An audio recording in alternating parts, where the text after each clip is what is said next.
Okay, so we're gonna move to the plie wall squat.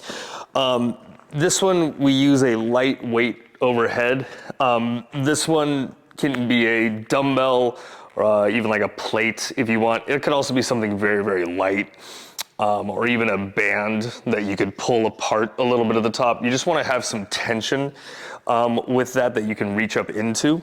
So when we're finding our position, the ball is gonna go against the wall.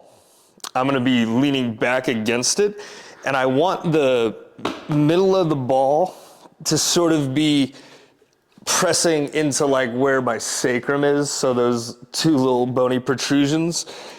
You want that kind of lined up as far as where you're gonna make contact with it. So from here, middle of the ball, I wanna kind of put my sacrum against it.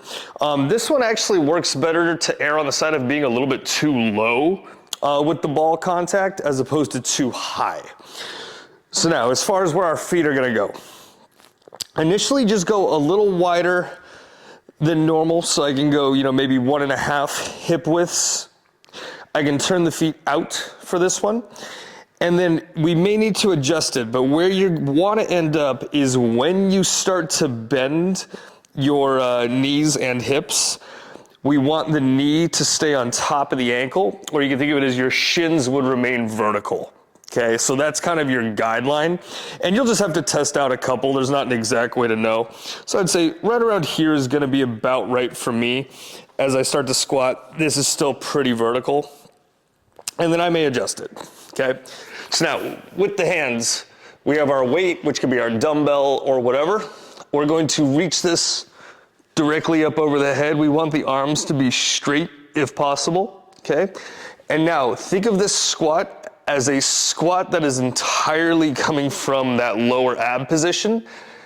Our goal with this is to see if we can start to feel some of that elasticity in the rebound of how it works, where when we're drawing it in, it will kind of bring us down. When we're releasing it, it'll spring us back up out of the bottom. So when you're doing this, even though it's a squat, when you're able to get the rhythm of this down, it will feel like your legs don't have to work very hard, and you can just kind of spring your way out of the bottom by using that lower ab. So we have our feet, we're gonna reach this straight up over the head. And now to go down, remember I draw that low ab in. So I'm gonna draw, and I'll go to wherever feels comfortable, and then I release. It should let me go back up. So draw, release. And you're just timing it and allowing your body to follow the cue of what's going on there in order to get you up or down. There's no set amount of depth that you need to go to. If this feels right and there's, you want to just work on that range, that's fine. You can go to lower as long as everything still stays in position. You're not limited as far as high or low with the depth. And that's our plie wall squat.